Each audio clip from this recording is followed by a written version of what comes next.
Hello guys, मैं engineer Raj Kumar आप लोग को बहुत बहुत स्वागत करता हूँ इस यूट्यूब चैनल पर। यहाँ पर आप लोगों के लिए भारतीय राज्य व्यवस्था का ये चौथा नंबर वीडियो बन रहा है, ठीक है ना। तो आप इस पहले वाले वीडियो को जाकर देखिए और इसको भी उसके देखने के बाद देख सकते हैं। और ये लगातार वीडियो है, ठीक है ना। और ये प्रीवियस ईयर क्वेश्चन पूछा हुआ है, एसएससी, आरआरबी, एनटीपीसी, सब ग्रुप डी। आप जैसा देखिएगा क्वेश्चन उसके अनुसार आप देखिए कैसे कैसा क्वेश्चन है। तो वीडियो आप लोग को ज़रूर अच्छा लगेगा, तो लाइक शेयर कमेंट ज़रूर कर दीजिएगा, ठीक है। जरा हम शुरू करते हैं। देखिए, कहता है कुछ इम्पोर्टेंट तथ्य हैं जो आप लोग देखिए। कहता है भारतीय संविधान में 3 प्रकार की सूचियां हैं, जैसे संघ सूची, राज्य सूची तथा समवर्ती सूची, ठीक है। 3 प्रकार के होंगे। भारत में आर्थिक नियोजन समवर्ती सूची में है। 3 सूची यानी केंद्र सूची, राज्य सूची तथा समवर्ती सूची के अंतर्गत दिए गए किसी भी विषयों पर केंद्र शासित प्रदेशों के लिए कौन कानून बना सकता है? तो संसद कानून बना सकता है। भारतीय संविधान की 7वीं अनुसूची में स्थानीय सरकार के विषय किस सूची में वर्णित है? राज्य सूची में। भारतीय संविधान की किस अनुसूची में संविधान द्वारा मान्यता प्राप्त भाषाओं के बारे में बताया गया? 8वीं अनुसूची। पशुओं के प्रति क्रूरता की रोकथाम भारत के संविधान की 7वीं अनुसूची में दी गई है, जो समवर्ती सूची में सूचीबद्ध है। कहता खाली स्थान यानी लोकसभा संघ सूची और समवर्ती सूची के विषय पर कानून बनाती है। कृषि आय पर लगने वाले कर भारत के संविधान की 7वीं अनुसूची में दी गई है, जो राज्य सूची में सूचीबद्ध है। बेटिंग और जुआ भारत के संविधान की 7वीं अनुसूची में दी गई है, तो राज्य सूची में सूचीबद्ध है, ठीक है। विदेशी अधिकार क्षेत्र भारत के संविधान की 7वीं अनुसूची में दी गई है, जो केंद्रीय सूची में सूचीबद्ध है। संयुक्त राष्ट्र संघ भारत के संविधान की 7वीं अनुसूची में दी गई है, जो केंद्रीय सूची में सूचीबद्ध है। भारतीय रिजर्व बैंक भारत के संविधान की 7वीं अनुसूची में दी गई है, 7वीं अनुसूची में दी गई है, जो केंद्रीय सूची में सूचीबद्ध है। भारतीय संविधान की किस अनुसूची में राज्य के नाम तथा संघ राज्य क्षेत्र के बारे में बताया गया है? पहली अनुसूची में। भारतीय संविधान की किस अनुसूची में शपथ या प्रज्ञान के प्रारूप के बारे में बताया गया? तीसरी अनुसूची में। व्यापार संघ भारत के संविधान की 7वीं अनुसूची में दी गई है, जो समवर्ती सूची में सूचीबद्ध है। कौन भारतीय संविधान की संघ सूची के अंतर्गत आता या आते हैं या हैं? तो कौन हो जाए? रक्षा, अंतर्राज्यीय व्यापार तथा वाणिज्य बैंकिंग, ठीक है। भारतीय संविधान की समवर्ती सूची के अंतर्गत आता है विवाह, तलाक, बिजली, श्रम कल्याण। भारतीय संविधान कौन सी अनुसूची में दल परिवर्तन के आधार पर संसद के सदस्यों की अयोग्यता से संबंधित प्रावधान है? 10वीं अनुसूची में। भारतीय संविधान में कितनी अनुसूचियां हैं? 12। भारत में कितनी भाषाओं को शासकीय मान्यता प्राप्त है? 22 भाषा। कौन सा मौलिक अधिकार 44वें संशोधन द्वारा समाप्त कर दिया गया था? संपत्ति का अधिकार। किस अनुसूची में असम, मेघालय, त्रिपुरा, मिजोरम के 4 पूर्वोत्तर राज्यों में जनजातीय क्षेत्रों के प्रशासन का विशेष प्रावधान है? 6वीं अनुसूची में। कौन सा संविधान संशोधन अधिनियम प्रारंभिक शिक्षा के मूल अधिकार के रूप में होने से संबंधित है? 86वां संविधान संशोधन अधिनियम। संविधान में संशोधन की कार्यवाही आरंभ की जा सकती है यदि संसद के किसी भी सदन में विधेयक पेश किया जाए। भारत के संविधान में अब तक कितने संशोधन किए जा चुके हैं? 101 यानी 122वां संशोधन विधेयक। कौन सा संविधान संशोधन अधिनियम संसद सदस्यों और विधानसभा सदस्यों की योग्यता से संबंधित है? 52वां संशोधन अधिनियम, 52वां। 42वें संविधान संशोधन 1976 द्वारा प्रस्ताव में कौन सा शब्द जोड़ा गया है? समाजवादी। भारत में संविधान की उद्देशिका में धर्मनिरपेक्ष शब्द कौन से संविधान संशोधन द्वारा जोड़ा गया? 42वां संविधान संशोधन। चलिए कुछ क्वेश्चन है। भारतीय संविधान की समवर्ती सूची की धारणा किस देश के संविधान से ली गई है? तो ऑप्शन हो जाएगा सी, ऑस्ट्रेलिया से, ठीक है ना। समवर्ती सूची की धारणा। नेक्स्ट चलते हैं। चलिए, कहता है भारत के संविधान में कितनी अनुसूचियां हैं? तो यहाँ 12 अनुसूची है, ठीक है ना। पहले 8 था, 12 हो गया, ठीक है। चलिए 9, 10, 11, 12 इसको जोड़ा गया है, ठीक है। 9 में हो गया संपत्ति अधिग्रहण, 11 में दल बदल, 10 में दल बदल हो गया, और 11 में पंचायती राज हो गया, और 12 में नगरीय निकाय, ये सबको जोड़ा गया है, ठीक है ना। पहले 8 अनुसूची था। भारत के महत्वपूर्ण पदाधिकारी के वेतन एवं भत्ते का उल्लेख संविधान की किस अनुसूची में है? कौन से अनुसूची में है? तो यहाँ हो जाएगा दूसरी अनुसूची में, ठीक है ना। कहता है हमारे संविधान में आर्थिक योजना शामिल है कौन सी अनुसूची में? समवर्ती सूची में, समवर्ती सूची में। कहता है नौसेना, सैन्य और वायु सेना का काम भारत के संविधान की 7वीं अनुसूची में दी गई है। ये कौन सी सूची में सूचीबद्ध है? तो ये केंद्रीय, ठीक है ना, जितना भी सेना से रिलेटेड है सब केंद्रीय हो जाएगा। चलिए नेक्स्ट चलते हैं हम लोग। जंगल भारत के संविधान की अनुसूची में 7वीं अनुसूची में दी गई है, तो कौन सूची में सूचीबद्ध है? तो यहाँ हो जाएगा समवर्ती सूची में, ठीक है ना, जंगल को समवर्ती सूची में रखा गया, ठीक है। जंगल या वन। निम्न में से कौन सा विषय राज्य सूची के अंतर्गत आता है? सूची से तो रिलेटेड क्वेश्चन, ऐसा तो आंसर हो जाएगा कृषि हो जाएगा। सूची से रिलेटेड क्वेश्चन 1 या 2 क्वेश्चन जरूर पूछता है एग्जाम में, ठीक है ना, सूची या अनुच्छेद से, तो ये सब जरूर से जरूर देखिएगा, ठीक है ना। और राज्य सूची के अंतर्गत आता है तो कृषि से रिलेटेड हो जाएगा, ठीक है, जो राज्य सूची में आता है कृषि। भूमि तथा भवन पर लगने वाला कर भारत के संविधान की 7वीं अनुसूची में दी गई है। ये कौन सा सूची से रिलेटेड है? देखिए राज्य सूची। कौन? भूमि और भवन राज्य सूची, ठीक है। और पर बता सूची में रखे गए विषय में कौन कौन है? तो स्थानीय स्वशासन, सार्वजनिक स्वास्थ्य, भूमि तथा भवन पर लगने वाला, कृषि, बिक्री कर, पुलिस, न्याय तथा कारागार, ये सब राज्य सूची है, ठीक है ना, ये सब राज्य सूची के अंतर्गत आता है। चलिए नेक्स्ट कहता निम्न में कौन सी मदें, ठीक है ना, समवर्ती सूची के अंतर्गत आती है, तो कौन सा हो जाएगा? ऑप्शन बी मजदूर संघ समवर्ती सूची में आता है, ठीक है। कहता है निम्न में से कौन सा विषय हमारे संविधान की समवर्ती सूची में शामिल नहीं है? शामिल नहीं है, जंगल वाला शामिल नहीं होगा, तो यहाँ पर सॉरी शेयर बाजार तथा भावी बाजार, शेयर बाजार तथा भावी बाजार यानी फ्यूचर्स बाजार शामिल नहीं है। कौन वाले में? समवर्ती सूची में शेयर बाजार तथा भावी बाजार नहीं शामिल है, ठीक है। हमारे संविधान की 7वीं अनुसूची में 3 सूची संघ, राज्य, समवर्ती, इनके अंतर्गत विषय का उल्लेख बताया गया है, ठीक है। कहता है शेयर बाजार तथा वार्ता बाजार कारोबार संघ सूची के अधीन है, ये सब, ठीक है।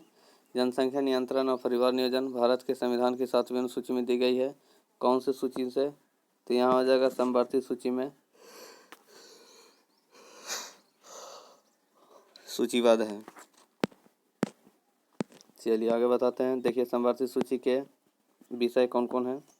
न्यास और न्यासी, महाप्रशासक, शासकीय न्यासी, साक्ष्य और शपथ विधियों, लोक कार्य अभिलेखों, न्यायिक कार्यवाहियों, मान्यता, आर्थिक सामाजिक योजना, जनसंख्या नियंत्रण और परिवार नियोजन, 20 है, ठीक है ना। आगे देखिए इसको 2-4 बार जरूर देखेगा तो कुछ कुछ ध्यान में आ जाएगा, ऐसा कुछ नहीं है, ठीक है ना, सब कुछ ना कुछ तो याद हो जाएगा। अरे कुछ में कुछ याद होगा कम है। संघ सूची, राज्य सूची और समवर्ती सूची में सभी विधायी मुद्दे शामिल हैं, फिर भी कोई ऐसे मद हो सकती है जिसका उल्लेख किसी भी में भी ना हो। उस मत पर कानून कौन बनाएगा? तो केवल सांसद बनाएगा कानून। ये सब जितना भी सूची है सब पर कानून संसद ही बनाती है, ठीक है। अनुच्छेद 248 कहता है भारतीय संविधान की 8वीं अनुसूची में भाषा की संख्या क्या है? भाषा 22 गो भाषा है, ठीक है ना। कौन कौन है जरा देख लीजिए। 22 भाषा में हो जाएगा असमिया हो जाएगा, बांग्ला, बोडो, संथाली, डोगरी, गुजराती, हिंदी, कन्नड़, कोंकणी, कश्मीरी, मैथिली, मलयालम, मणिपुरी, मराठी, नेपाली, उड़ीसा, पंजाबी, संस्कृत, सिंधी, तमिल, तेलुगु और उर्दू आदि, ये सब याद रखेगा। निम्न में कौन सी भाषा भारतीय संविधान की 8वीं अनुसूची में उल्लेखित नहीं है? तो यहाँ हो जाए अंग्रेजी को नहीं उल्लेखित किया गया है, ठीक है। कहता है भारत के संविधान की 8वीं अनुसूची में कितनी भाषाएं हैं? तो 22 भाषा है बाबू, याद रखिएगा, ठीक है ना। भारतीय संविधान की 8वीं अनुसूची में कौन सी भाषा बाद में जोड़ी गई है? यहाँ सी नंबर हो जाएगा सिंधी, कोंकणी, मणिपुरी, नेपाली, सिंधी, कोंकणी, मणिपुरी और नेपाली। याद रखिए वर्तमान में भारतीय संविधान में कितनी भाषा को मान्यता प्राप्त है? तो यहाँ हो जाएगा 22 भाषा को मान्यता प्राप्त है। 22 भाषा में सिर्फ अंग्रेजी को नहीं जोड़ा गया है, ठीक है। दल बदल भारतीय संविधान की किस अनुसूची में दिया गया है? दल बदल कानून तो कितना हो जाएगा 10वीं अनुसूची में। देखिए 9, 10, 11, 12 अभी बोले थे ना, 9, 10, 11, 12 तो इसको जोड़ा गया है, ठीक है। तो दल बदल 10वीं अनुसूची में, याद रखिएगा। चलिए आगे। निम्न में कौन सा विषय केंद्रीय सूची में नहीं है? केंद्रीय सूची में नहीं है, मजदूर संगठन केंद्रीय सूची में नहीं है। अब चलिए हो गया पंचायती राज के बारे में जरा। नगर प्रशासन का कौन सा प्रकार संक्रमणकालीन क्षेत्रों का नियंत्रण करता है? नगर पंचायत। नगर पालिका के सदस्य बनने के लिए न्यूनतम आयु क्या होनी चाहिए? 21 वर्ष। निर्वाचन आयोग भारत के राष्ट्रपति के चुनाव, संसद के चुनाव, राज्य विधायिकी के चुनाव एवं पंचायत के चुनाव में से किन चुनावों से सरकार सरोकार नहीं रखता है? पंचायत के चुनाव से सरोकार नहीं रखता है। ठीक है। नगर पालिका के सदस्य कितनी अवधि के लिए चुने जा सकते हैं? 5 साल के लिए। 74वें संवैधानिक संशोधन अधिनियम ने नगर पालिका को भाग 9 का में मान्यता प्रदान की है? किस संवैधानिक संशोधन ने भारतीय संविधान में भाग 9 का नगर पालिकाएं जोड़ा था? 74वां संवैधानिक संशोधन अधिनियम। नगर पालिका के सभी सदस्य नगर पालिका क्षेत्र के लोगों द्वारा प्रत्यक्ष रूप से चुने जाते हैं। नगर प्रशासन का कौन सा प्रकार बड़े शहरी क्षेत्रों का नियंत्रण करता? नगर निगम। किसे पंचायत का मुखिया भी कहा जाता है? सरपंच को। सरपंच, ग्राम पंचायत, ग्राम सभा तथा वार्ड मेंबर पंच में से कौन वार्ड का चुना हुआ प्रतिनिधि होता है? Ward member. ठीक है। नेक्स्ट चलते हैं। कहता है हर ग्राम पंचायत कई वार्डों में बटी हुई होती है। पंचायत समिति, जिला परिषद तथा ग्राम सभा में से शासन के बढ़ते स्तर के आधार पर कौन सा क्रम सही है? ग्राम सभा, पंचायत समिति, जिला परिषद। 73वें संवैधानिक संशोधन अधिनियम के द्वारा भारतीय संविधान में कौन सी अनुसूची जोड़ी गई थी? 11वीं अनुसूची। ग्राम पंचायत किनसे मिलकर बनती है? वार्ड, पंच, सरपंच। ग्राम पंचायत को अपनी भूमिका निभाने तथा उत्तरदायी होने के लिए ग्राम सभा एक प्रमुख कारक है। पंचायती राज व्यवस्था में लोगों की भागीदारी कितने अन्य स्तरों पर होती है? तो 2। ठीक है। खाली आसन पंचायत को मनमाने ढंग से काम करने से रोकती है, जैसे कि पैसों का दुरुपयोग या चुनिंदा लोगों की तरफदारी करना। ग्राम सभा पंचायत को। एक ग्राम पंचायत कई छोटे क्षेत्रों में बटी हुई होती है, यह वार्ड क्षेत्र कहलाता है। भारतीय संसदीय प्रणाली ग्राम पंचायत कितने वर्षों के लिए चुनी जाती है? 5 वर्ष। पंचायत समिति की सहायता से कौन सभी ग्राम पंचायतों में राशि के वितरण की व्यवस्था करता है? जिला परिषद। पंचायती राज व्यवस्था में एक मध्यवर्ती स्तर है जिसे पंचायत समिति के रूप में जाना जाता है। किस राज्य ने सर्वप्रथम पंचायती राज अपनाया था? राजस्थान ने। चलिए क्वेश्चन पर चलते हैं। भारतीय संविधान के किस संशोधन अधिनियम द्वारा पंचायती राज व्यवस्था को संवैधानिक दर्जा दिया गया है? तो यहाँ आंसर हो जाएगा 73। ठीक है, ऑप्शन नंबर सी। चलिए आगे बढ़, इसको पढ़ जाइएगा आप लोग। नेक्स्ट, 73वां संवैधानिक संशोधन का संबंध किससे है? तो पंचायती राज से। पंचायती राज से। ठीक है। किस संवैधानिक संशोधन ने पंचायती राज संस्था को स्थापित किया है? तो यहाँ हो जाएगा ऑप्शन नंबर सी हो जाएगा 73वां संविधान संशोधन। ठीक है। और प्रधानमंत्री जवाहरलाल नेहरू के राजस्थान के नागौर जिले में त्रिस्तरीय पंचायत राज व्यवस्था का उद्घाटन किया गया था 2 अक्टूबर 1959 को। भारतीय संविधान के किस संशोधन ने नगरीय स्थानीय सरकारों के संवैधानिक दर्जा दिया था? तो ये हो जाएगा 74वां संविधान संशोधन, 74वां में। चलिए नेक्स्ट चलते हैं हम लोग। नगर पालिका में महिलाओं के लिए कितनी सीटें आरक्षित है? तो यहाँ हो जाएगा 1/3 सीट आरक्षित रहता है। ठीक है। चलिए हम लोग नेक्स्ट चलते हैं। कहता है नगर प्रशासन का कौन सा प्रकार छोटे शहरी क्षेत्रों का नियंत्रण करती है? तो बी नंबर नगर पालिका परिषद। ठीक है। कहता है इसमें 3 प्रकार की नगर पालिकाएं होती है, नगर पंचायत, नगर परिषद और नगर निगम। नगर पंचायत ऐसा क्षेत्र जो ग्रामीण क्षेत्र से नगर क्षेत्र में परिवर्तित हो रहा है। नगर परिषद छोटे नगर क्षेत्र के लिए तथा नगर निगम बड़े नगर क्षेत्र के लिए। अभिव्यक्ति ग्राम सभा सही रूप में निरूपित करती है। कौन सा हो जाएगा आंसर? यहाँ पर ऑप्शन सी हो जाएगा पंचायत के लिए निर्वाचन मंडल को। ठीक है। 73वें संवैधानिक संशोधन अधिनियम ने पंचायतों को संवैधानिक मान्यता प्रदान करने के लिए सम्मिलित किया है। कौन सा भाग है? भाग नंबर 9 में। भाग 9 में कहा गया है। चलिए आगे चलते हैं हम लोग। 73वां संविधान संशोधन में भारत में पंचायती राज प्रणाली संविधान के किस अनुच्छेद के निर्देश के अंतर्गत शुरू की गई है? Option number B 40। ठीक है ना। चलिए भारतीय संविधान का कौन सा अनुच्छेद राज्य सरकार को ग्राम पंचायतों के गठन का निर्देश करती है? कौन से संविधान संशोधन? अनुच्छेद 40 हो जाएगा, अनुच्छेद 40। ठीक है ना। त्रिस्तरीय पंचायती राज तंत्र में शामिल कौन कौन है? पंचायती राज में कौन कौन होते हैं जरा बताइए। ठीक है ना। तो सी नंबर होगा ग्राम पंचायत, ब्लॉक तथा पंचायत समिति या जिला परिषद। ग्राम पंचायत, ब्लॉक, पंचायत समिति, जिला परिषद 73वें संविधान संशोधन में जोड़ा गया है। ठीक है ना। आगे बढ़ते हैं हम लोग। कहता है पंचायती राज व्यवस्था शासन के कितने स्तर में विभाजित है? तो यहाँ ऑप्शन नंबर हो जाएगा सी नंबर 3। निम्नलिखित में कौन सी संस्था पंचायती राज संस्था नहीं है? तो ऑप्शन नंबर सी ग्राम सहकारी सोसाइटी। ठीक है। भारत में त्रिस्तरीय पंचायती राज प्रणाली का प्रस्ताव किसने किया था? किसने किया था? तो ऑप्शन नंबर ए हो जाएगा बलवंत राय मेहता समिति। ठीक है। नेक्स्ट चलते हैं। निम्न में कौन पंचायती राज से संबंधित है? पंचायती राज से संबंधित है ऑप्शन नंबर सी बलवंत राय मेहता समिति। ठीक है ना। ऑप्शन चलिए आगे चलिए। पंचायत समिति किसके प्रति अपने कार्यों के लिए जवाबदेह होती है? तो 16 का बी हो जाएगा जिला परिषद। ठीक है, जिला परिषद है। चलिए 1977 में किसकी अध्यक्षता के अंतर्गत पंचायत राज की जांच करने के लिए एक सहकारी समिति नियुक्त की गई है? तो ऑप्शन नंबर ए अशोक मेहता समिति। चलिए किस समिति या आयोग ने केंद्र और राज्य संबंध की जांच की है? तो कौन हो जाएगा? ऑप्शन नंबर सी हो जाएगा सरकारी आयोग। ठीक है। पंचायती राज प्रणाली पहले किन 2 राज्यों में लागू की गई थी? ऑप्शन देखिए। तो इसका आंसर हो जाएगा ए नंबर आंध्र प्रदेश और राजस्थान। राजस्थान के नागौर जिला से पंडित जवाहरलाल नेहरू ने पंचायती राज व्यवस्था शुरू किया था। चलिए आगे बताते हैं। राजस्थान में सबसे पहला शुरू हुआ था। निम्नलिखित में से किस राज्य ने सबसे पहले पंचायती राज अपनाया? तभी बताए थे राजस्थान में सबसे पहले पंचायती राज राजस्थान। क्षेत्रफल में सबसे बड़ा राज्य राजस्थान।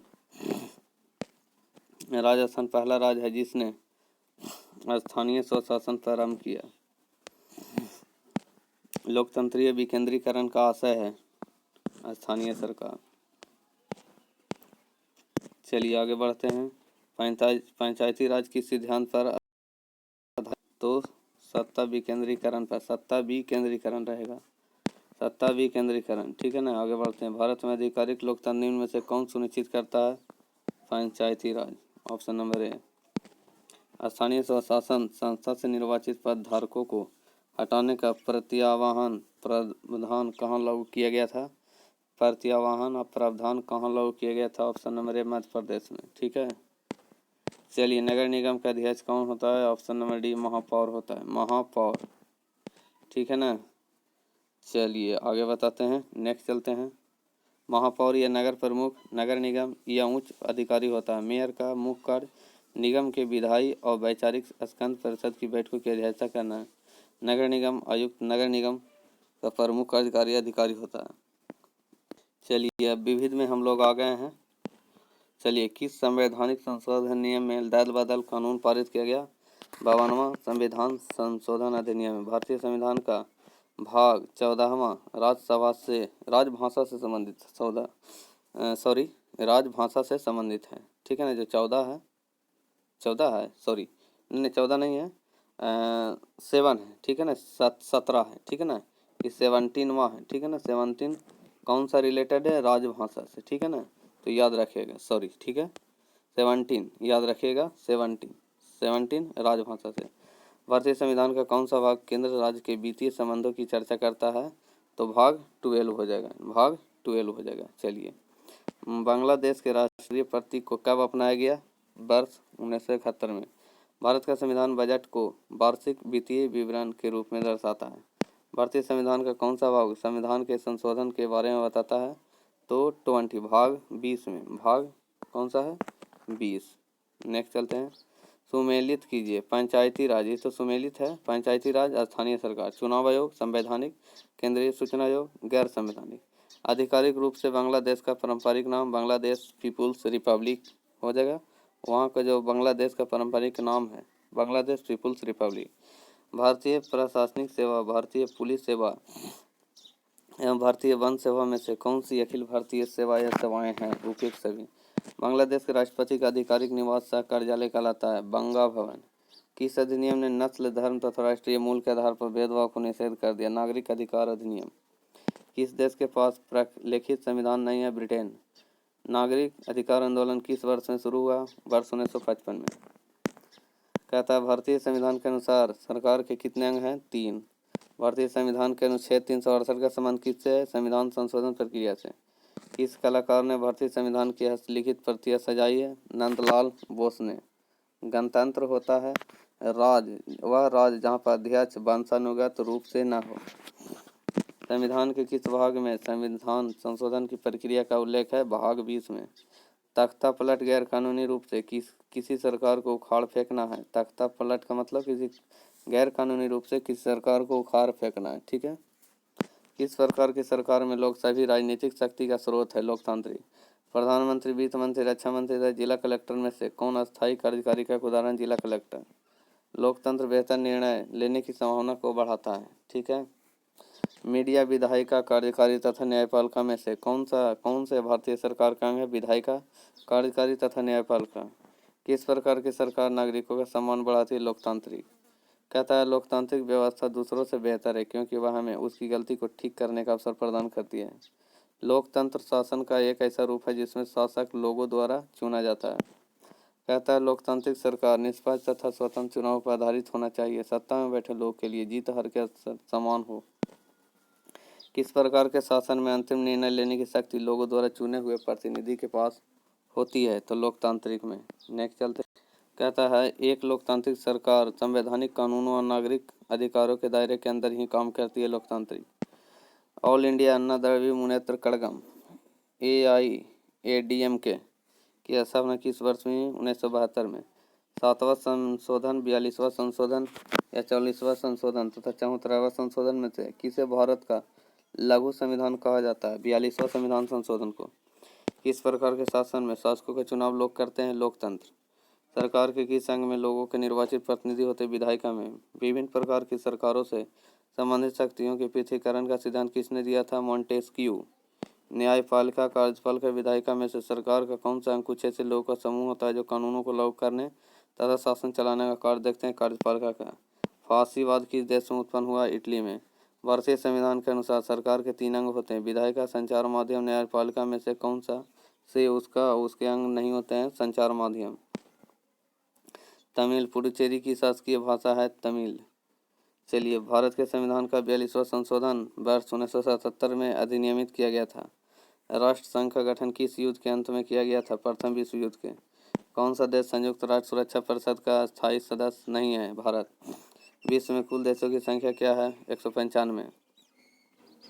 संविधान का निर्माण करने वाला प्रथम देश USA है। ठीक है ना। और विश्व में कुल देशों की संख्या 195।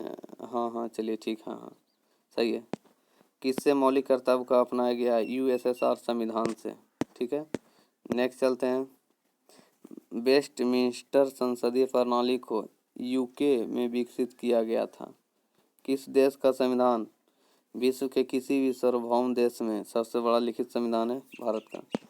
सत्ता संरचना का ऐसा रूप जिसमें सत्ता प्रभावी ढंग से व्यक्तियों या परिवारों के एक गुट के कब्जे में होती है? कुलीन तंत्र। भारतीय संविधान कितने शब्दों का बना है? 80,000 शब्दों का। संविधान सभा द्वारा राष्ट्रगान को 24 जनवरी 1950 को अपनाया गया था। 24 जनवरी 1950, याद रखिएगा, 24 जनवरी 1950। द्विसदनीय विधायिका का अर्थ है निचली या ऊपरी सदन। भारतीय संविधान का अनुच्छेद 343 किसके बारे में? कार्यालय भाषा के रूप में हिंदी के। आपातकाल के दौरान बुनियादी अधिकारों में से किस एक को छोड़कर बाकी सभी रद्द कर दिए जाते हैं? व्यक्तिगत स्वतंत्रता। लोकतंत्र का तात्पर्य है कि सार्वभौम सत्ता लोगों के हाथ में होती है। उज्बेकिस्तान, पाकिस्तान, वेनेजुएला तथा दक्षिण कोरिया में से किसे यूनाइटेड किंगडम से आज़ादी मिली? पाकिस्तान को। उज्बेकिस्तान, भारत, वेनेजुएला तथा दक्षिण कोरिया में से किसे यूनाइटेड किंगडम से आज़ादी मिले? भारत को। यूनाइटेड किंगडम से आज़ादी मिली भारत का। इसके पहले था उज्बेकिस्तान, पाकिस्तान, वेनेजुएला तथा दक्षिण कोरिया में से माने ये ऑप्शन है, इसी में से आपको चुनना है। सॉरी, ये ऑप्शन है, इसी में से आपको चुनना है कि कौन सा है जो यूनाइटेड किंगडम से आज़ादी किनको मिला है। तो पाकिस्तान हो जाएगा। इस टाइप से क्वेश्चन है।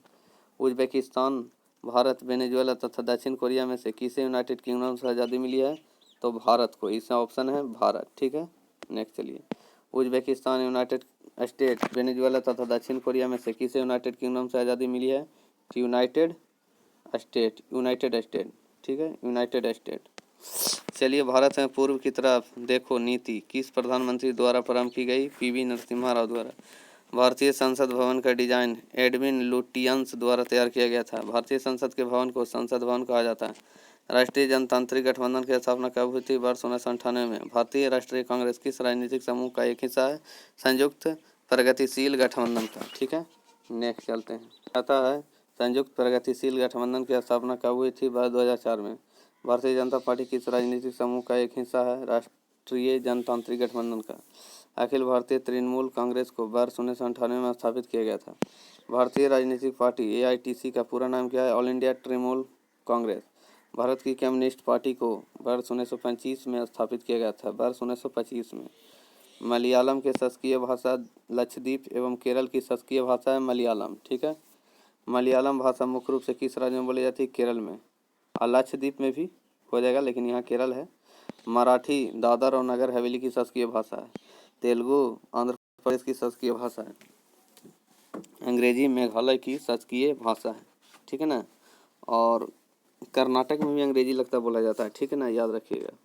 बोडो भाषा मुख्य रूप से किस राज्य में बोली जाती है? असम में। कोंकणी दमन और दीव की शासकीय भाषा है।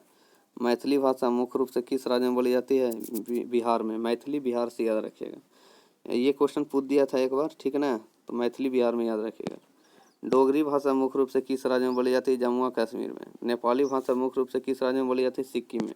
कौन सी भाषा साधारण कौन सी हुआ? नेपाली भाषा सिक्किम में।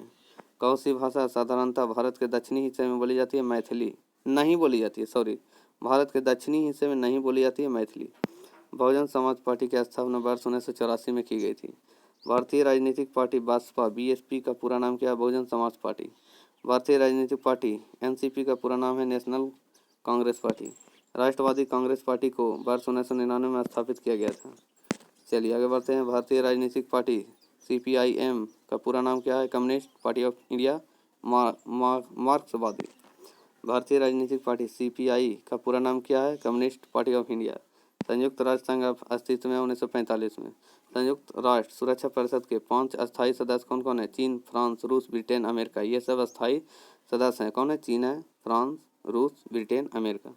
संयुक्त राष्ट्र संघ में फ्रेंच, अरेबिक, स्पेनिश तथा जापानी में कौन सी कामकाज की भाषा नहीं है? नहीं है, जापानी नहीं है। ठीक है ना, जापानी नहीं है। किसी हितबद्ध गुट का सबसे महत्वपूर्ण कार्य क्या होता है? अपनी पसंद के अनुसार सरकारी नीति में परिवर्तन कराना। कौन सा देश इच्छा मृत्यु को कानून बनाने वाला विश्व का प्रथम देश बना? नीदरलैंड। नौकरशाही के सिद्धांत के संस्थापक जनक कौन थे? Max weber. संविधान में निर्वाचन आयोग, वित्त आयोग, लोक सेवा आयोग तथा योजना आयोग में से किसके बारे में उपबंध नहीं है? योजना आयोग। वह प्रथम भारतीय कौन था जिसे कम्युनिस्ट इंटरनेशनल का नेता निर्वाचित किया गया? एम.एन. रॉय। पैतृक संपत्ति पर जो कर लगता है उसे क्या कहते हैं? जायदाद कर। भारतीय दंड संहिता के अनुच्छेद 124 के अंतर्गत क्या आता है? राजद्रोह। राष्ट्रीय आपदा प्रबंधन प्राधिकरण का अध्यक्ष कौन है? भारत के प्रधानमंत्री। नर्मदा जल विवाद न्यायाधिकरण का किन राज्यों के बीच जल के बंटवारे को सुलझाने के लिए गठन किया गया था? गुजरात, महाराष्ट्र, राजस्थान और मध्य प्रदेश। भारत में किस प्रकार का लोकतंत्र है? प्रतिनिधि का लोकतंत्र है। प्रधानमंत्री, नीति आयोग के सदस्य, राज्यों के मुख्यमंत्री तथा भारत के राष्ट्रपति में से कौन राष्ट्रीय विकास परिषद का सदस्य नहीं है? भारत के राष्ट्रपति। निवारक रोग निरोध अधिनियम यानी प्रिवेंटिव डिटेंशन एक्ट द्वारा क्या रोका जाता है? आज़ादी का हक। नेक्स्ट चलते हैं। कहता है किसने यह कहा था? कोई भी राजनीतिक धर्म से रहित नहीं है। तो ऑप्शन नंबर बी हो जाएगा, गांधी जी ने बोले थे। ठीक है, चलिए। संघ लोक सेवा आयोग को रिपोर्ट किसको प्रस्तुत करनी होती है? तो ऑप्शन नंबर ए, राष्ट्रपति को। ठीक है। कहता है निम्नलिखित में से भारत में किसका संशोधन विशेष बहुमत द्वारा ही किया जा सकता है? ठीक है ना, ही किया जा सकता। तो ऑप्शन नंबर डी हो जाएगा, अनुच्छेद 368 के द्वारा संविधान संशोधन। अल्पसंख्यकों के लिए राष्ट्रीय आयोग किस वर्ष में बनाया गया था? ऑप्शन नंबर डी हो जाएगा, 1992। ठीक है, नेक्स्ट चलते हैं। भारतीय संविधान के किस अनुच्छेद में अनुसूचित जातियों अनुसूचित जनजाति के लिए आरक्षण का प्रावधान है? तो ऑप्शन नंबर कौन हो जाएगा? Option number C, 335। Option number C, 335। कहता है महिलाओं के सशक्तिकरण के लिए राष्ट्रीय नीति किस वर्ष में अपनाई गई थी? ऑप्शन नंबर सी, 2001 में। 2001 में। भारत में सूचना का अधिकार अधिनियम कब अधिनियमित किया गया? तो 15 जून 2005 को। 15 जून 2005 को। ठीक है। चलिए नेक्स्ट चलते हैं। कहता है कौन सा अनुच्छेद भारतीय संसद को संविधान में संशोधन करने की शक्ति प्रदान करता है? तो अनुच्छेद 368। चलिए ठीक है। कहता है भारतीय संविधान का कौन सा भाग केंद्र शासित प्रदेशों के बारे में बताता है? तो ऑप्शन नंबर कितना है? 8 नंबर, ऑप्शन नंबर भाग 8 हो जाएगा। ठीक है। निम्नलिखित में से कौन सा गठबंधन सरकार के बारे में सही है? इसमें से सही कौन है? ऑप्शन नंबर सी हो जाएगा, 2 या अधिक दलों के बीच सत्ता की साझेदारी। ठीक है। चलिए नेक्स्ट चलते हैं। निम्नलिखित में कौन सा से ये कथन सही है? सही कौन है? अब देखिए विकल्प इस टाइप से, तो इसको विकल्प 1 2 3 बोल देते हैं। 1 2 3, 1 भी हो जाएगा, 2 भी हो जाएगा, 3 भी हो जाएगा, तो देख लीजिएगा। ठीक है।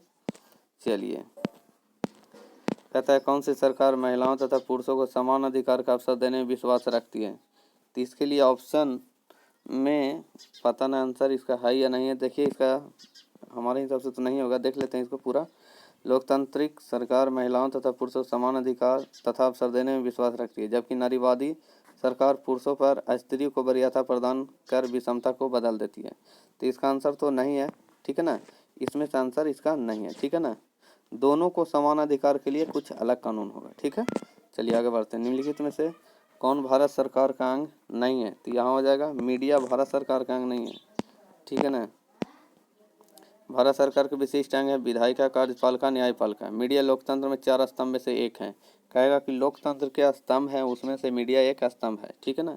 रूसी क्रांति का प्रारंभ किस शहर में हुआ? शहर से हुआ, तो रूसी क्रांति सेंट पीटर्सबर्ग। ठीक है ना। चलिए नेक्स्ट चलते हैं।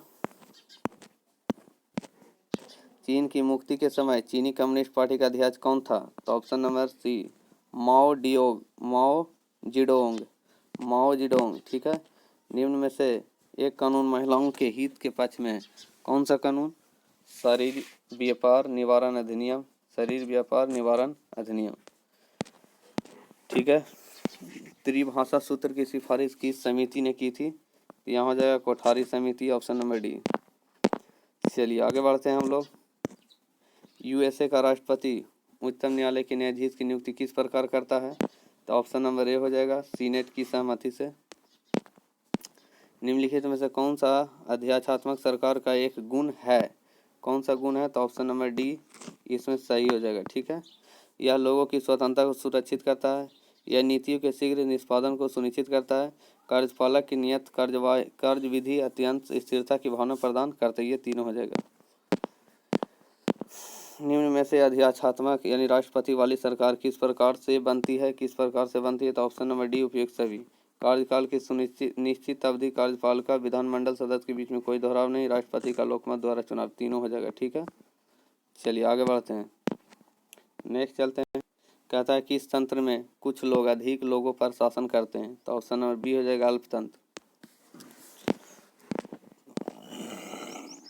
संयुक्त राष्ट्र संघ के सदस्य देशों ने विश्व शांति तथा उसकी सुरक्षा की प्राथमिक जिम्मेदारी किसे सौंपी है? तो ऑप्शन नंबर सी, सुरक्षा परिषद को। देखिए यहाँ पर थोड़ा इंपॉर्टेंट है, 15 है जो सदस्यीय सुरक्षा परिषद में, 5 अस्थायी सदस्य होते हैं। ठीक है ना, 15 अस्थायी सुरक्षा परिषद में होता है, 5 अस्थायी सदस्य होते हैं। जैसे अमेरिका, रूस, चीन, ब्रिटेन, फ्रांस, ये सब अस्थायी हैं। अमेरिका, रूस, चीन, ब्रिटेन, फ्रांस, और 10 अस्थायी हैं। ठीक है ना, अस्थायी में भारत भी आता है। ठीक है। आगे बढ़िए। संयुक्त राष्ट्र सुरक्षा परिषद के अस्थायी सदस्य की कार्य अवधि कितनी होती है? बस 2 वर्ष के लिए ही होता है। ठीक है। नेक्स्ट चलिए, यूएन सुरक्षा परिषद के 5 अस्थायी सदस्य कौन है? अभी बताए थे, चीन भी हो जाएगा, फ्रांस भी हो जाएगा, रूस, यूके और यूएसए हो जाएगा। सॉरी, चीन तो हो जाएगा, फ्रांस भी, रूस, यूके और यूएसए। ठीक है ना। चलिए आगे बताते हैं। निम्नलिखित में से कौन सा देश संयुक्त राष्ट्र सुरक्षा परिषद का अस्थायी सदस्य है? इसमें अस्थायी सदस्य है तो यहाँ हो जाएगा, तो हो जाएगा चीन, तो है ये है, चीन है, जापान नहीं है, ये सब नहीं होगा, लेकिन चीन है। निम्न में कौन सा एक देश संयुक्त राष्ट्र सुरक्षा परिषद का अस्थायी सदस्य नहीं है? तो यहाँ हो जाएगा जर्मनी नहीं है। ठीक है, जर्मनी नहीं है। चलिए आगे बढ़ते हैं। कितने देश यूएन जनरल असेंबली के सदस्य हैं? जनरल असेंबली के सदस्य कितने हैं? तो 193 सदस्य हैं। ठीक है ना, 193 है, और जिसमें अभी एक और जुटा है। ठीक है ना, कोई जुटा है, तो ऐसे तो 193 ही है, अभी करंट में 193 ही है, ठीक है ना। और देखिए हाँ, दक्षिणी सूडान जो 193वां सदस्य है, दक्षिणी सूडान, इसी को हम बोलना चाह रहे थे, दक्षिणी सूडान 193वां सदस्य है, याद रखिएगा। हम आपको करंट अफेयर में भी बता दिए हैं, ठीक है। निम्नलिखित में से कौन सा संयुक्त राष्ट्र संघ का अंग नहीं है? हाउस ऑफ कॉमन्स जो अंग नहीं है, ठीक है। नेक्स्ट चलते हैं। कहता अंतर्राष्ट्रीय न्यायालय में न्यायाधीशों की संख्या कितनी होती है? या 15 होती है, ठीक है ना। कितना होता है? 15 होती है। कहता है न्यायालय में न्यायाधीश 9 वर्ष के लिए चुने जाते हैं, ठीक है ना। इसकी कुल संख्या 15 होती है। इसका मुख्यालय नीदरलैंड हेग में है, हेग नीदरलैंड। पंचशील के सिद्धांतों का प्रस्तावक कौन था? तो पंडित जवाहरलाल नेहरू। पंचशील समझौता हुआ था पंडित जवाहरलाल नेहरू के समय में।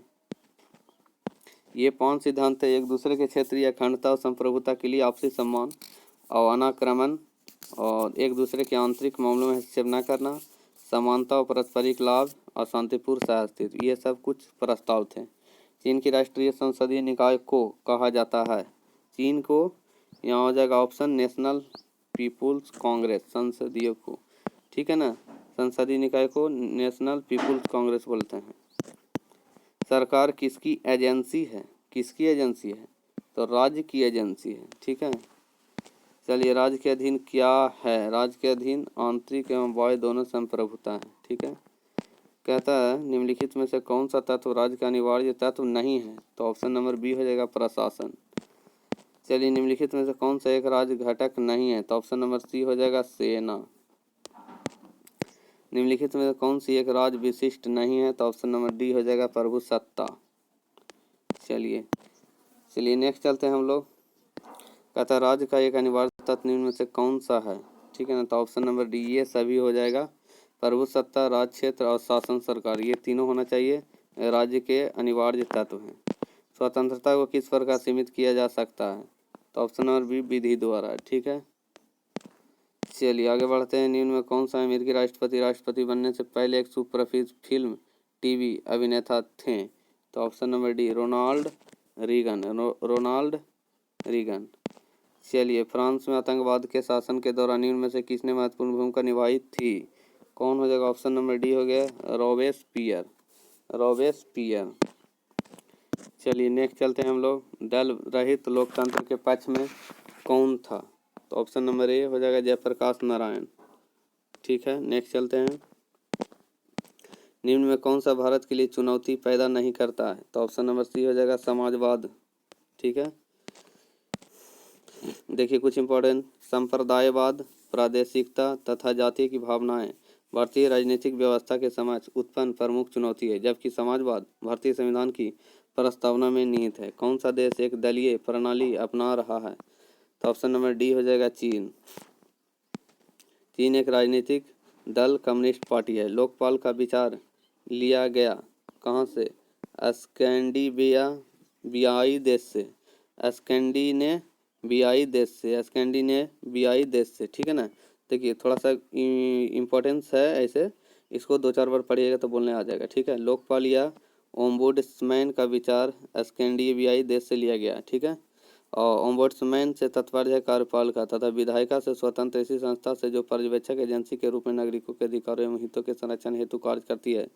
आधुनिक काल में सर्वप्रथम ओम्बुड्समैन संस्था का गठन 1809 में स्वीडन में किया गया था, ठीक है।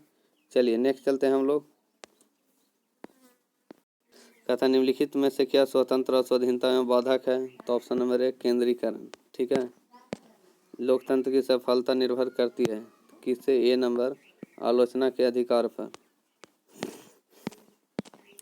भारत के राज्य किस क्षेत्र में केंद्र से अधिक स्वायत्तता की मांग कर रहे हैं? तो ऑप्शन नंबर डी उपयुक्त सभी, विधायिका, वित्तीय और प्रशासनिक।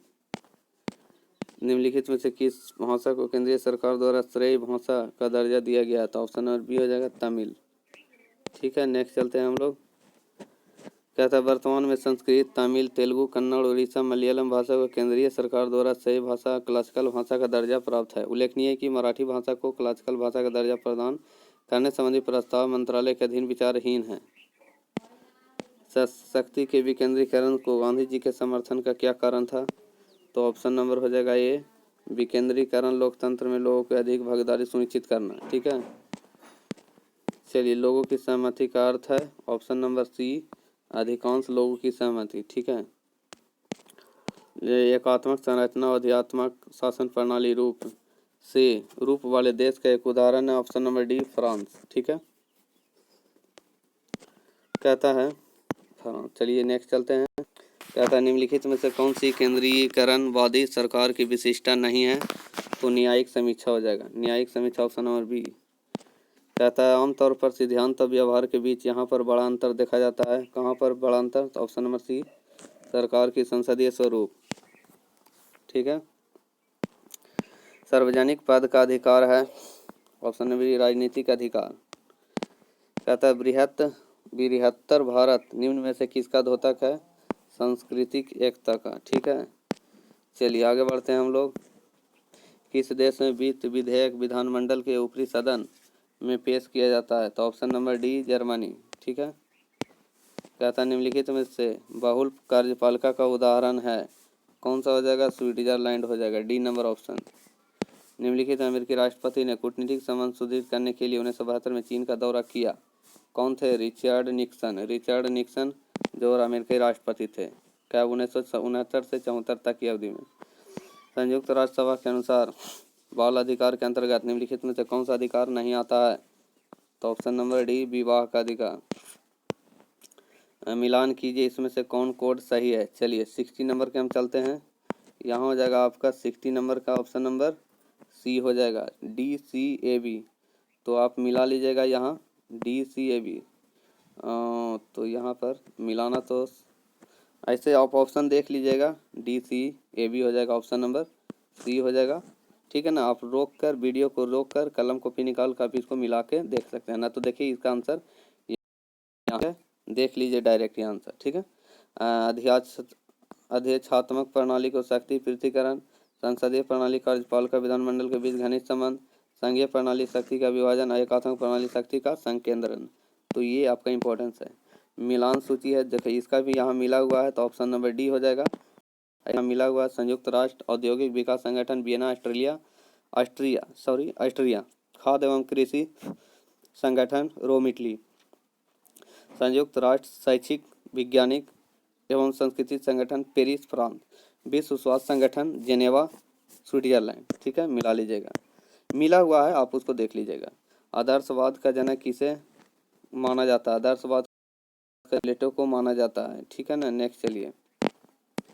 और यूनानी दार्शनिक राजनीतिक चिंतक प्लेटो को माना जाता है। ठीक है ना, यूनान के थे। और चलिए ठीक है, इनका पुस्तक का नाम रिपब्लिक आदर्श राज है। ठीक है ना, पुस्तक रिपब्लिक में आदर्श राज का चित्रण किया गया। चलिए आगे बढ़ते हैं। डेमोक्रेसी शब्द किस भाषा से लिया गया है? तो ग्रीक से डेमोक्रेसी लिया गया। ठीक है, आगे बढ़ते हैं। डेमो का अर्थ है लोग, यानी पीपुल, कैरोट्स का रूल शासन, पीपुल का शासन। एक तंत्र का अर्थ है मात्र एक व्यक्ति द्वारा निरंकुश शासन एक तंत्र हुआ। ठीक है, चलिए निम्नलिखित में कौन किसी लोकतांत्रिक देश की सबसे महत्वपूर्ण राजनीतिक संस्था है? तो ऑप्शन नंबर बी, संसद हो जाएगा। चलिए, राज शब्द का प्रयोग सर्वप्रथम किसने किया था? तो मैकियावेली ने। ठीक है, चलिए नेक्स्ट चलते हैं हम लोग, बस थोड़ा सा है। ठीक ना, निम्नलिखित में से अस्थायी संस्था कौन सी है? कौन सी अस्थायी संस्था? तो परिवार अस्थायी संस्था है। ठीक है ना, कहता है मनुष्य एक सामाजिक प्राणी है। यह कथन किसका है? तो ऑप्शन नंबर अरस्तु का कथन है, मनुष्य एक सामाजिक प्राणी है। राजनीतिक शास्त्र को यथार्थ शास्त्र किसने कहा है? तो ऑप्शन नंबर बी हो जाएगा, ब्राइस ने। ऑप्शन नंबर बी, ब्राइस ने। ठीक है, चलिए नेक्स्ट चलते हैं हम लोग। निम्नलिखित में से कौन प्रथागत कानून का समर्थन करता है? तो ऑप्शन नंबर ए, रिची हो जाएगा। ठीक है, जो व्यक्ति किसी स्टेट में नहीं रहता वह या तो संत होता है या पशु। या किसने कहा था? ऑप्शन नंबर डी, एंजल्स ने। ठीक है ना, चलिए आगे बढ़ते हैं हम लोग। मुक्ति सामान्य इच्छा शक्ति का पालन करने में है। यह किसने कहा था? ऑप्शन नंबर बी, रूसो ने। ठीक है, यह कथन किसका है कि मनुष्य स्वतंत्र पैदा होता है लेकिन सदा जंजीर से बंधा रहता है? तो ऑप्शन नंबर बी, रूसो का कथन है, सही बात है। चलिए आगे बढ़ते हैं। कहता है भारत की आत्मा गाँव में निवास करती है। आत्मा गाँव में निवास करती है, ये कथन किसका है? महात्मा गांधी का। ओह असम्मानीय लोकतंत्र, मुझे तुमसे प्यार है, यह किसकी उक्ति है? तो कारपेंटर का। ओह असम्मानीय लोकतंत्र, मुझे तुमसे प्यार है। यह किसकी उक्ति है? कारपेंटर का। चलिए ठीक है। किसने कहा था कि अच्छा नागरिक अच्छा राज बनाता है, बुरा नागरिक बुरा राज बनाता है? तो चलिए इसका ऑप्शन हो जाएगा ए नंबर हो जाएगा। चलिए प्लेटो का कथन है, ठीक है ना। चलिए नेक्स्ट चलते हैं हम लोग। कथन निम्नलिखित में से किस देश में संघीय सरकार है? तो यूएसए में संघ की सरकार यानी संघीय सरकार है। सही, संघीय सरकार की क्या होता है कि संघीय सरकार का प्रचलन अमेरिका में है। इस प्रणाली में संविधान की सर्वोच्चता के साथ लिखित व कठोर संविधान शक्तियों का स्पष्ट विभाजन व दोहरी नागरिकता और स्वतंत्र न्यायपालिका होती है। भारतीय संविधान में संघीय शासन की विशेषता होने के कारण बहुधा इसे अर्ध संघीय प्रकृति वाला संविधान कहा गया है, ठीक है ना। चलिए तो इस तरह से इम्पोर्टेंस है। वहाँ दोहरी नागरिकता प्रदान है अमेरिका में, यहाँ दोहरी नागरिकता नहीं है, ठीक है ना। यहाँ एकल नागरिकता है भारत में। सर्वसत्ता संपन्न संसद की अवधारणा किस देश के देन है? तो इंग्लैंड देश की देन है, ठीक है ना। चलिए कहता संसार में सबसे पहली महिला प्रधानमंत्री किस देश की थी? तो यहाँ श्रीलंका में सबसे पहला प्रधानमंत्री महिला। चलिए आगे बढ़ाते हैं। द्विंदात्मक भौतिकवाद किस सिद्धांत के साथ जुड़ा हुआ है? तो ऑप्शन नंबर बी हो जाएगा साम्यवाद। कहता है राज्य के मार्क्सवादी विचार के संबंध में निम्नलिखित में से क्या सही है? तो ऑप्शन नंबर सी हो जाएगा राज्य एक वर्ग संस्था है। राज्य एक वर्ग संस्था है, ठीक है ना। कौन सा भी राजा द्वारा शासित है? सऊदी अरब में राजा हैं, ठीक है ना। सीटीबीटी व्यक्त करता है, सीटीबीटी व्यक्त करता है कौन करता? सीटीबीटी व्यक्त करता है शस्त्र नियंत्रण उपाय। शस्त्र नियंत्रण उपाय है सीटीबीटी व्यक्त करता है। चलिए आगे बढ़ते हैं। कहता जन इच्छा किया था, किसने समर्थन किया था? रूसों ने समर्थन किया था। चलिए संयुक्त राष्ट्र की नवीनतम सरकारी भाषा है अरबी, ठीक है ना। चलिए आगे बताते हैं। कहता है निम्नलिखित में किस स्थिति में स्वेच्छाचारी शासन संभव है? तो एक दलीय राज्य में, ठीक है। आगे बढ़ते हैं। निम्नलिखित में कौन सा राज्य भारत का संरक्षित राज्य है? Option number D Sikkim. चलिए लोकतंत्र के दो रूप होते हैं, ठीक है ना। कौन से दो रूप हैं? तो प्रत्यक्ष और अप्रत्यक्ष लोकतंत्र, ठीक है ना। लोकतंत्र प्रत्यक्ष और अप्रत्यक्ष हो गया। चलिए प्रत्यक्ष में जब प्रभुसत्तावान जनता प्रत्यक्ष रूप से शासन कार्यों में भाग लेती है, नीति निर्धारण और कानून बनाती है, प्रशासनिक अधिकारी नियुक्त कर उन पर नियंत्रण रखती है, उसे प्रत्यक्ष लोकतंत्र कहते हैं। अप्रत्यक्ष हुआ जो प्रभुसत्तावान जनता एवं स्वयं प्रत्यक्ष रूप से इस प्रकार की प्रभुसत्ता का प्रयोग न कर अपने प्रतिनिधि के माध्यम से करती है, तो उसे अप्रत्यक्ष लोकतंत्र कहते हैं। देखिए अप्रत्यक्ष लोकतंत्र के रूप से राष्ट्रपति का चुनाव होता है, उपराष्ट्रपति का चुनाव होता है, ठीक है ना। लेकिन प्रत्यक्ष वाला में हम लोग डायरेक्ट लोकसभा के सदस्य हुए और जो वाम दल के नेता हुए उन लोगों को हम लोग ही चुनते हैं, ठीक है ना। तो प्रत्यक्ष लोकतंत्र हुए, ठीक है। चलिए हम लोग नेक्स्ट चलते हैं। भारत में प्रत्यक्ष लोकतंत्र का उदाहरण क्या है? जिला परिषद से भी हम लोग चुनते हैं, पंचायती राज में भी, ठीक है ना। ये सभी होते हैं। तो ग्राम सभा हो गया, ठीक है ना। चलिए आगे बताते हैं। लोकतांत्रिक संस्था के विकास के लिए कौन सा कारक आवश्यक है? चलिए 90 का ऑप्शन कौन हो जाएगा? चलो देख लेते हैं। ऑप्शन नंबर डी हो जाएगा। ऑप्शन नंबर डी व्यक्तिगत अधिकार के प्रति सम्मान। चलिए ठीक है। और थोड़ा इम्पोर्टेंट है, कहता अब्राहम लिंकन के अनुसार लोकतंत्र जनता के लिए जनता द्वारा शासन है। याद रखिएगा ये कथन वाले तो इम्पोर्टेंट बहुत ज़्यादा है। छाया मंत्रिमंडल किसकी प्रशासनिक व्यवस्था की विशिष्टता?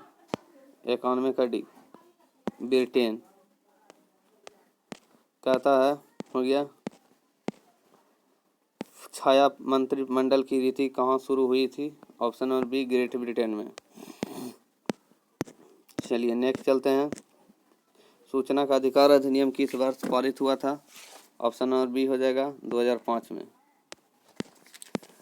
चलिए लोकसभा और राज्यसभा में लोकपाल बिल अधिक सख्त संशोधन के साथ कब पारित हुआ? तो ऑप्शन नंबर बी हो जाएगा 213। निम्न में से किसका मिलान सही नहीं है? तो ऑप्शन नंबर सी का मिलान सही नहीं है। तो आप इसको याद नहीं कीजिएगा, तो हम डायरेक्ट नहीं याद कीजिएगा, गलत है तो गलत है, बाकी सबको याद कर लीजिएगा, ठीक है। देखिए कौन कौन है। हिंदू विवाह अधिनियम 1955 में आया था। गर्भ का चिकित्सीय समापन अधिनियम 1971 में आया था। और महिलाओं पर क्रूरता 1995 में आए थे। ये सब इंपॉर्टेंट है, उसको याद कर लीजिएगा, जो गलत है उसको छोड़िए, ठीक है ना। भारतीय दंड संहिता आईपीसी की कौन सी धारा में समलैंगिक लंपट गे यानी उभयलिंगी और परालैंगिक एलजीबीटी समुदाय से संबंधित है? कौन सी धारा, ठीक है ना, तो धारा 377 धारा याद रखिएगा, ये सब पढ़ जाइएगा आप लोग। कहता भारत में वर्ष 2009 में निम्नलिखित में किस उच्च न्यायालय में समलैंगिक यौन संबंधों को कानूनी करार दिया गया? तो दिल्ली उच्च न्यायालय, ठीक है ना। भारत में सांप्रदायिकता के विकास का मुख्य कारण है, कौन सा मुख्य कारण है? तो अल्पसंख्यक समूह का शैक्षणिक और आर्थिक पिछड़ापन, ठीक है ना। अल्पसंख्यक समूह का शैक्षणिक आर्थिक पिछड़ापन, ऑप्शन नंबर ए, ठीक है ना। मंडल आयोग रिपोर्ट किससे संबंधित है? मंडल आयोग, ठीक है ना, तो ऑप्शन नंबर ए, अन्य पिछड़े वर्गों से मंडल आयोग, ठीक है ना। चलिए, कहता है किस राज्य के अंदर बोडोलैंड प्रादेशिक परिषद बीटीसी एक स्वायत्त स्वशासी निकाय बनाया गया? तो ऑप्शन नंबर ए, असम हो जाएगा, ठीक है ना। चलिए, किस वर्ष तक भारत में एक पार्टी का प्रभुत्व था? ऑप्शन नंबर बी, 1977 में। किसका अभाव लोकतंत्र से उसके कार्य संचालन को असंभव बनाती है? ऑप्शन नंबर सी, राजनीतिक दल, ठीक है ना। लोकतंत्र में राजनीतिक दबाव समूह का कार्य क्या है? क्या है? ऑप्शन नंबर सी, जनहितार्थ सरकार पर दबाव डालना। निम्नलिखित में कौन सा एक राष्ट्रीय राजनीतिक दल नहीं है? तो 104 का कौन हो जाएगा ऑप्शन? 104 का ऑप्शन नंबर ए हो जाएगा, भारतीय राष्ट्रीय लोक दल। भारतीय राष्ट्रीय लोक दल ये नहीं है, ठीक है ना। चलिए आगे बढ़ते हैं। चलिए, भारत और पाकिस्तान के बीच शिमला संधि पर हस्ताक्षर किए जाने का वर्ष कौन सा हो जाएगा? ऑप्शन नंबर 1972 में शिमला संधि, ठीक है ना, हुआ था। और भारत और पाकिस्तान के बीच और कौन से प्रधानमंत्री थे? श्रीमती इंदिरा गांधी, श्रीमती इंदिरा गांधी थे, ठीक है ना। पाक की तरफ से जुल्फिकार अली भुट्टो थे, यानी भुट्टो और इंदिरा गांधी के शासनकाल में जब भारत और रूस के बीच मैत्री और सहयोग संधि पर हस्ताक्षर किए गए तब रूसी नेता कौन था? Option number B, Leonid Brezhnev, ठीक है ना, ऑप्शन नंबर बी। राजनीतिक और नीतियों से व्युत्पन्न शब्द इंद्रधनुषी गठबंधन शब्द किसने दिया था? तो ऑप्शन नंबर बी हो जाएगा, बराक ओबामा ने। मत पत्रों का सबसे पहले प्रयोग किया गया सबसे पहले प्राचीन यूनान में कब हुआ था? 139 ईस्वी पूर्व पहले, ठीक है ना। एकाधिक मताधिकार तंत्र क्या है? ऑप्शन नंबर डी हो जाएगा, पत्रित वोटर एक वोट देता, कुछ विशेष योग्यता वाले वोटर एक से अधिक वोट देते हैं, ठीक है ना। कहता है जो पत्रित वोटर है एक वोट देता है, कुछ विशेष योग्यता वाले वोटर एक से अधिक वोट देते हैं। केंद्रीय प्रदूषण नियंत्रण बोर्ड किस मंत्रालय के अंतर्गत आता है? ऑप्शन नंबर ए, पर्यावरण वन। कहता निम्न में से किस फसल की खेती भारत के माननीय उच्चतम न्यायालय द्वारा निषिद्ध है? तो ऑप्शन नंबर बी हो जाएगा, आनुवंशिक रूपांतरण बैगन, ठीक है ना। चलिए हो गया। नेक्स्ट चलते हैं हम। कहता निम्नलिखित में से किस देश में संघीय न्यायालय के न्यायाधीश का चयन संघीय विधानमंडल के दोनों सदन द्वारा किया जाता है? तो ऑप्शन नंबर डी हो जाएगा, ए और बी दोनों, स्विट्जरलैंड और जर्मनी दोनों हो जाएगा, ठीक है ना। कहता 6 वर्ष की अवधि के लिए इसे निर्वाचित किया जाता है, ठीक है ना। आगे चलते हैं। कार्ल मार्क्स द्वारा लिखित है, कार्ल मार्क्स दास कैपिटल है, ठीक है ना। कार्ल मार्क्स का बुक है दास कैपिटल। स्विट्जरलैंड में प्रत्यक्ष विधान में क्या होता है? तो ऑप्शन नंबर ए, सहज समृद्धि। स्विस राष्ट्रपति का कार्यकाल कितने वर्ष का होता है? स्विस के राष्ट्रपति का कार्यकाल सी नंबर होगा, 1 वर्ष। वाह। चलिए, स्विस संघीय सभा के 2 चैम्बर को क्या कहते हैं? तो ऑप्शन यहाँ पर मिल जाएगा, ऑप्शन नंबर सी हो जाएगा, राष्ट्रीय परिषद और Rajya Sabha, national council and council of state, option number C हो जाएगा, ठीक है ना। चलिए नेक्स्ट चलते हैं। किसने कहा था कि एडोल्फ हिटलर जर्मनी है और जर्मनी एडोल्फ हिटलर है, जो हिटलर के लिए वचनबद्ध है और जर्मनी के लिए वचनबद्ध है, ठीक है ना। तो option number A, R Hess ने बोला था। एडोल्फ हिटलर जर्मनी है और जर्मनी एडोल्फ हिटलर है। राज्य के विषय में फांसीवाद क्या है? राज्य के विषय में फांसीवाद ये है, ए नंबर, राज राजा का नियंत्रण में रहता है, राज राजा के नियंत्रण में रहता है। फाजिस्म का विश्वास इस सिद्धांत को लागू करने में है, किस सिद्धांत को? तानाशाही, ठीक है ना। चलिए नेक्स्ट चलते हैं हम लोग। कहता है किस देश में फांसीवाद का राजनीतिक सिद्धांत शुरू हुआ? तो ऑप्शन नंबर सी, इटली में। चलिए नेक्स्ट चलते हैं। 1919 में जर्मनी में नाजीवाद की वकालत किसने की थी? Option number C Adolf Hitler ने। ठीक है, थोड़ा इसको पढ़ जाते हैं। एडोल्फ हिटलर ने जर्मनी में नाजीवाद की वकालत की थी। वर्ष 1924-27 के मध्य में हिटलर की आत्मकथा लिखी गई, प्रकाशित हुई। वर्ष 1920 में गोटफ्रीड फेडर नाजीवाद के मूल सिद्धांत की व्याख्या की थी। वर्ष 1930 में अल्फ्रेड रोनबर्ग ने अपनी प्रसिद्ध पुस्तक the myth of the 20th century में नाजीवाद के दर्शन की विवेचना की है। भारत के पड़ोसी देश भूटान में किस प्रकार की सरकार है? तो ऑप्शन नंबर बी हो जाएगा संवैधानिक राजशाही। कहता है, चलिए आगे बताते हैं। सेना द्वारा प्रशासन तथा न्यायपालिका को अपने नियंत्रण में लेने के बाद लागू कायदे कानून को कहते हैं। सी नंबर हो जाएगा मार्शल लॉ। ठीक है ना, मार्शल लॉ। ठीक है, नेक्स्ट चलते हैं हम लोग। संविधान सभा में राष्ट्रगान कब अपनाया गया? बस अभी बताएं तो कोई 1950 है। अब कौन है 1950?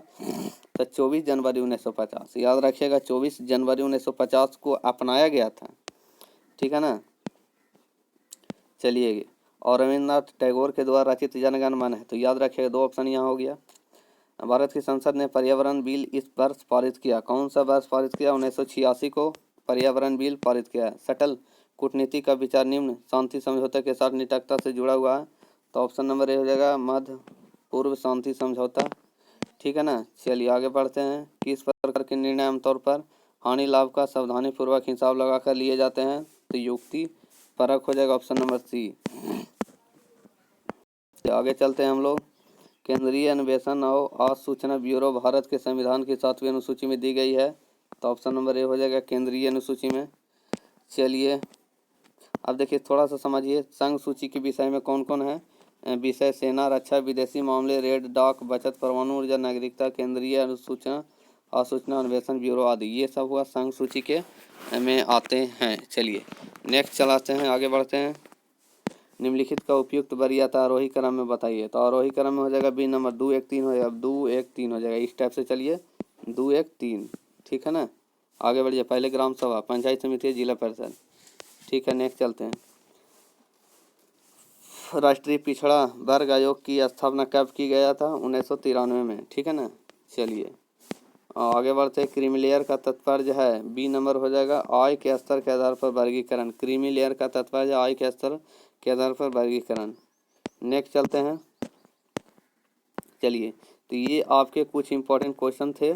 आशा करता हूँ कि वीडियो आप लोग को अच्छा लगेगा, और तो लगेगा तो लाइक तो बनता है, लाइक कर दीजिएगा और दोस्त के साथ शेयर ज़रूर कीजिएगा, और नए हैं तो सब्सक्राइब करके बेल आइकन ज़रूर दबा लीजिएगा। और इस तरह से वीडियो पाने के लिए आप लोग कमेंट ज़रूर कीजिए। ठीक है ना।